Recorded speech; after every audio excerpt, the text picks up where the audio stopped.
ॐ काली काली महाकाली कालिके परमेश्वरी सर्वानंदकरी देवी नारायणी नमस्तुते।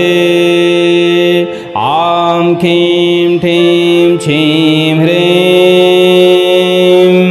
ह्रीं प्रीं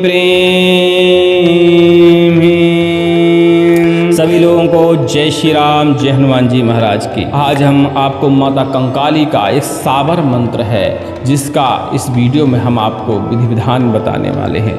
माता कंकाली शत्रु विनाशक देवी मानी जाती हैं और इनके मंत्र के प्रभाव से किसी भी प्रकार की दुष्ट शक्ति बच नहीं सकती।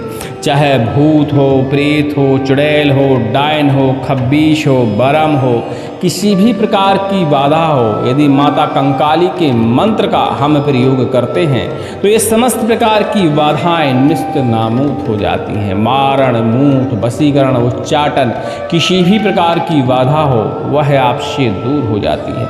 माता कंकाली के इस मंत्र से यदि आप अपने घर का घेरा लगा देते हैं, घर का चाक कर देते हैं, यहाँ तक कि मेड़ा यानी क्षेत्र का चाक कर देते हैं, तो बुरी शक्तियाँ उस चाक के अंदर प्रवेश नहीं कर पाती। वैसे भी यह चाक मारने वाला मंत्र माना जाता है।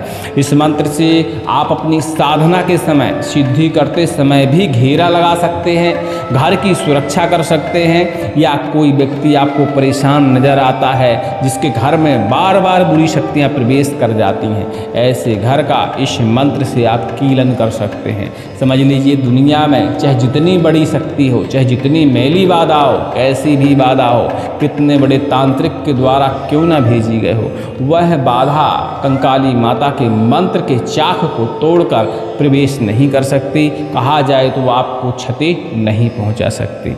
चलिए इस मंत्र का विधि विधान जानते हैं। नवरात्रि आ रही है और नवरात्रि में आप तरह तरह की साधना भी करेंगे, उस समय भी इस मंत्र का प्रयोग कर सकते हैं। और नवरात्रि में इस मंत्र को सिद्ध करके आप स्वयं की बाधा का हरण कर सकते हैं। परोपकार में भी इस मंत्र का प्रयोग कर सकते हैं। माता कंकाली का जो यह साबर मंत्र है, इसको जिस व्यक्ति ने यदि सिद्ध कर लिया, उसे और अन्य किसी प्रकार के मंत्र को सिद्ध करने की जरूरत नहीं पड़ती है।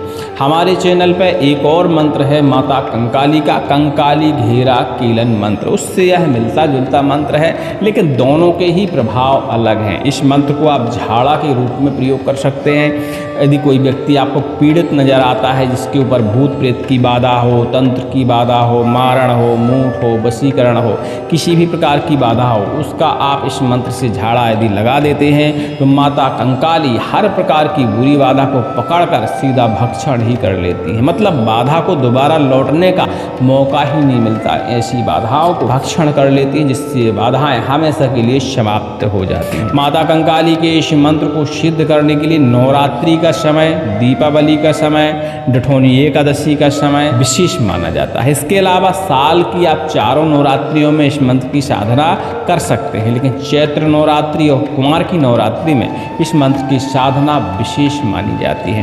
इमरजेंसी होने पर, जैसे कि अब नवरात्रि दूर पड़ रही है, तो इमरजेंसी होने पर इस मंत्र को आप सर्वार्थ सिद्धि योग में जाप करके या कालाष्टमी के दिन जाप करके, थोड़ा सा जाप करके और तत्कालिक रूप से इस मंत्र का प्रयोग कर सकते हैं, जिससे इमरजेंसी में आपकी बाधा का हरण हो जाएगा। लेकिन संपूर्ण सिद्धि पाने के लिए नवरात्रि ही विशेष मानी जाती है इस साबर मंत्र के लिए। नवरात्रि में इस मंत्र की जो व्यक्ति साधना करता है, उसे कई बार माता कंकाली का प्रत्यक्षीकरण प्राप्त होने की भी संभावना रहती है। 100 लोगों में से 10 लोगों को इस मंत्र से माता कंकाली का प्रत्यक्षीकरण भी प्राप्त होता है। इसीलिए इस मंत्र को सिद्ध करते समय हमें पूरी सुरक्षा का ध्यान देना पड़ता है। अपने आसन का हम घेरा बंधन करें, आसन का बंधन करें, शरीर का कीलन करें, शरीर में कवच जरूर होना चाहिए। इसके बाद ही हम माता के इस मंत्र की साधना करें तो किसी भी प्रकार की विकृति नहीं होती है, हमारी साधना में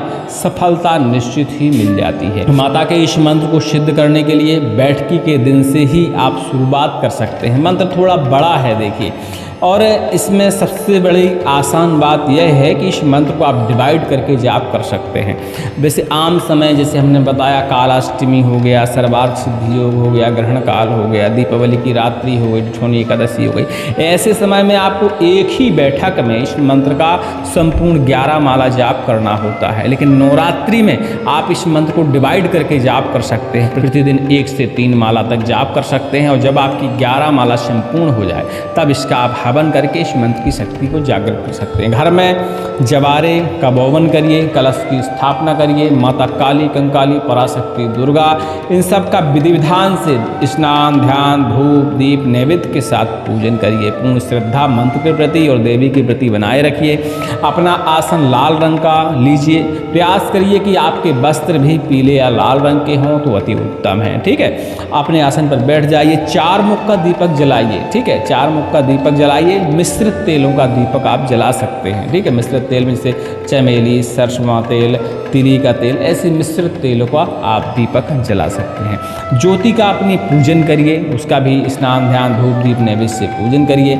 माता काली, कंकाली का यदि चित्र है तो उनका भी विधि विधान से पूजन करिए। मूर्ति है तो उनका भी विधि विधान से पूजन करिए। उनको प्रणाम करिए, क्षमा याचना करिए और प्रार्थना करिए कि हम कलियुगी प्राणी हैं। पूजा, भक्ति, मंत्र, तंत्र, ये सारी चीज़ें हम नहीं जानते माता, लेकिन जो भी हम करने का प्रयास कर रहे हैं इसमें यदि त्रुटि हो जाए तो हमें क्षमा मिले और इन शब्दों में या इस मंत्र में, साबर मंत्र में इतनी शक्ति जागृत हो जाए, इतनी ऊर्जा आप भर दें ताकि हमारे घर परिवार की, बच्चों की, हर किसी की बाधा दूर हो जाए। कभी भी कोई बुरी शक्ति हमारे आसपास ना भटके, शत्रु के ऊपर हमें विजय प्राप्त हो और इस मंत्र से जब हम परोपकार करने जाएं तो सामने वाले को भी यह मंत्र प्रभावशील हो। इस तरह प्रार्थना करते हुए आसन पर बैठ जाइए। रुद्राक्ष की माला ले लीजिए। रुद्राक्ष की माला बाजार में आसानी से मिल जाती है। नई माला ले लीजिए और नई माला का बढ़िया से स्नान ध्यान कराइए, पवित्रीकरण करिए गंगा जल से। उसमें सबसे प्रथम ओम नमः शिवाय या ओम या अपने गुरु मंत्र का, जो भी मंत्र दीक्षा में आपको मंत्र मिला हो, उस मंत्र का 1 माला जाप करिए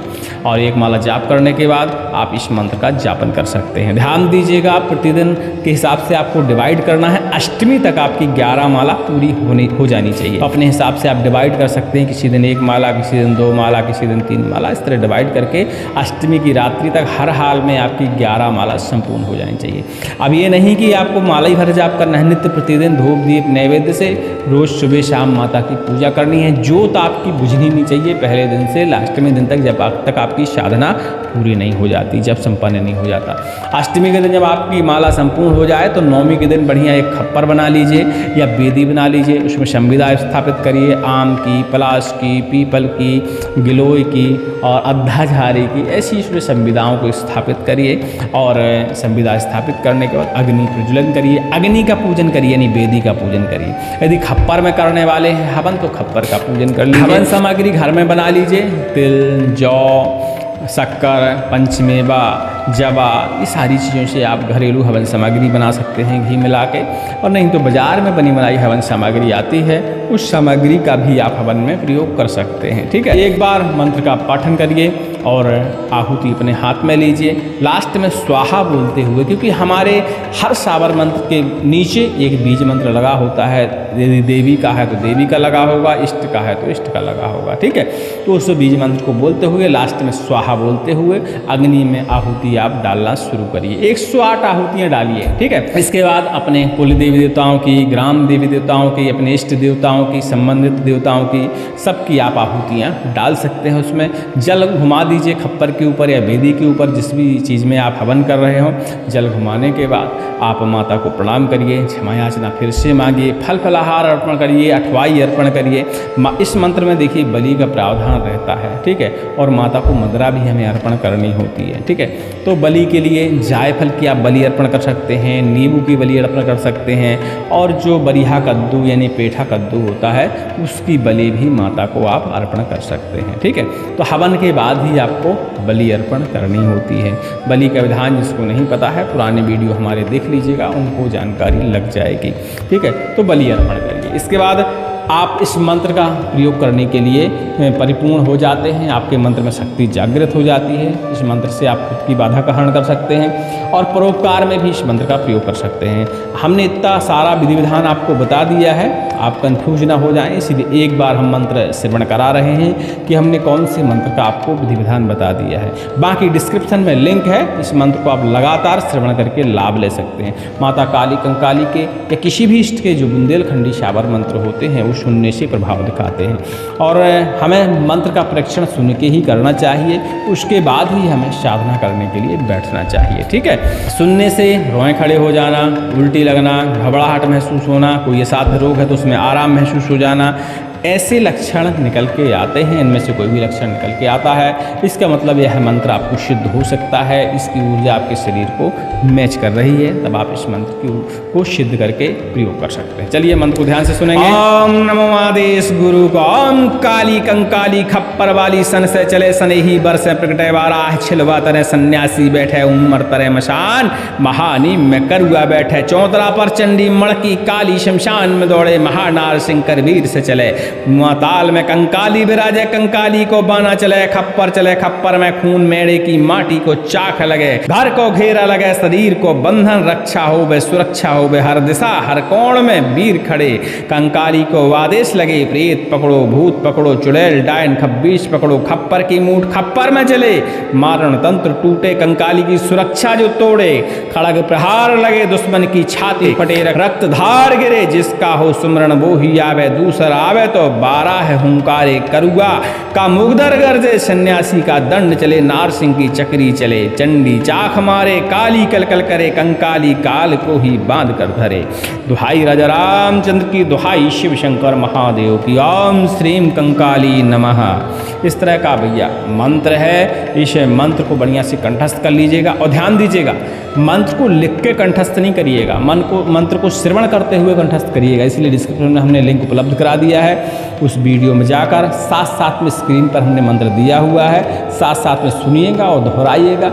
आधा घंटा भी दोहरा लेंगे, इतने में आपको मंत्र याद हो जाएगा, कंठस्थ हो जाएगा। इसके बाद आप चाहें तो मंत्र का परीक्षण भी कर सकते हैं। यदि सुनते हुए आपने कंठस्थ किया है तो मंत्र को बिना सिद्ध किए हुए ही आप परीक्षण कर सकते हैं। कोई परेशान व्यक्ति नजर आता है, ये आप स्वयं ही बुरी शक्तियों से परेशान हैं, मंत्र का 1 से 5 बार पाठन करिए, जल को अभिमंत्रित करिए, छिड़काव करिए और जल का पान करिए, तुरंत ही बाधा दूर हो जाती है। ठीक है, तो जब आपको लगे कि मंत्र से आराम लग रहा है, मंत्र प्रभावशील है, तब जाके इसकी साधना कर लीजिएगा। क्योंकि साधना करने में भैया देखिए मेहनत लगती है, तप लगता है, समय भी लगता है, थोड़ा बहुत धन भी आपका खर्च होता है। ठीक है, शरीर को कष्ट भी होता है। तो इन सब चीज़ों का ध्यान रखते हुए मंत्र को पहले परीक्षण करिएगा और फिर साधना करने का प्रयास करिएगा। चलिए, उम्मीद करते हैं हमारी जानकारी तो आप समझ गए होंगे। अब आपको जानना है कि मंत्र का हम प्रयोग करें। देखिए, यदि हम साधना करते समय इस मंत्र का प्रयोग करें तो सामने जो हम ज्योति जलाते हैं उससे अपनी 35 उंगली में तेल स्पर्श कराइए और इसी मंत्र का पाठन करते हुए अपने चारों तरफ एक घेरा बना लीजिए। ठीक है,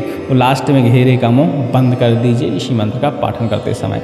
भैया, किसी भी प्रकार की शक्ति होगी वो आपकी पूजा में विघ्न नहीं डाल सकती, आपके शरीर को स्पर्श नहीं कर सकती। हाँ, जिसका आप स्मरण कर रहे हैं, जिसको आप बुला रहे हैं, जिसका आप तप कर रहे हैं, सिर्फ वही शक्ति आएगी और दूसरी कोई भी आपकी पूजा में भंग डालने वाली शक्ति या नकारात्मक ऊर्जा आपके पास नहीं आएगी। यहाँ तक कि आपने इस मंत्र का पाठन करते हुए अपने शरीर का बंधन कर लिया तो कोई भी शत्रु आपके ऊपर प्रहार नहीं कर सकता। शत्रु के हर प्रकार के वार विफल हो जाते हैं। यहाँ तक कि कहा जाता है कि शस्त्रघात भी इस मंत्र से यदि आपने बंधन किया है शरीर का तो वो विफल हो जाते हैं। बंधन कैसे किया जाता है, संबंध में आप फोन भी लगा सकते हैं और बाकी बंधन लगाना आसान है। मंत्र को 108 बार पाठन करिए, 108 बार आहुति डालकर हवन करिए। एक गड़ा ले लीजिए, गड़े में गांठ लगाना शुरू करिए। प्रति गांठ आपको इसी मंत्र को पाठन करते हुए लगानी है। उस गड़ा को अपने गले में या अपने हाथ में धारण कर लीजिए। ऐसा करने से आपके शरीर पर इतना बड़ा कवच लग जाएगा कि शत्रु के द्वारा भेजा गया चलाया गया शस्त्र भी विफल हो जाता है, आउट हो जाता है। जाता है, आपके ऊपर उसका प्रहार नहीं लग पाता। ठीक है, भूत प्रेत बाधा होने पर इस मंत्र से आप झाड़ा लगा सकते हैं। सांगीन के साथ झाड़ा लगाएंगे तो अति उत्तम माना जाता है। सांगीन से जब हम झाड़ा लगाते हैं तो तुरंत ही प्रभाव नज़र आ जाता है। जो सांगीन अस्त्र के बारे में नहीं जानते हैं वो हमारे चैनल पुरानी वीडियो देख लीजिएगा, उसमें सांगीन अस्त्र आपको नज़र आ जाएंगे। या जो मंगवाना चाहते हैं वो हमें कमेंट कर सकते हैं या टेलीग्राम पे लिख सकते हैं, तो उन्हें हम सांगीन अस्त्र भेज भी सकते हैं, क्योंकि सांगीन का झाड़ा अति उत्तम होता है। यहाँ तक कि काला दंड जो होता है उससे भी प्रबल झाड़ा सांगीन अस्त्र का माना जाता है। ठीक है, अधिक जानकारी के लिए टेलीग्राम में संपर्क कर लीजिएगा, जहाँ हमारा नंबर आपको उपलब्ध हो जाएगा और उस नंबर पर आप बताए गए समय अनुसार कॉल कर सकते हैं। मंत्र दीक्षा, तंत्र दीक्षा हमारे यहाँ आने वाली अमावस्या को होगी। जो लोग मंत्र दीक्षा, तंत्र दीक्षा के इच्छुक हैं, ऐसे लोग फ़ोन में संपर्क करके सूचना कर सकते हैं और मंत्र दीक्षा ले सकते हैं। सभी को जय श्री राम, जय हनुमान जी महाराज की।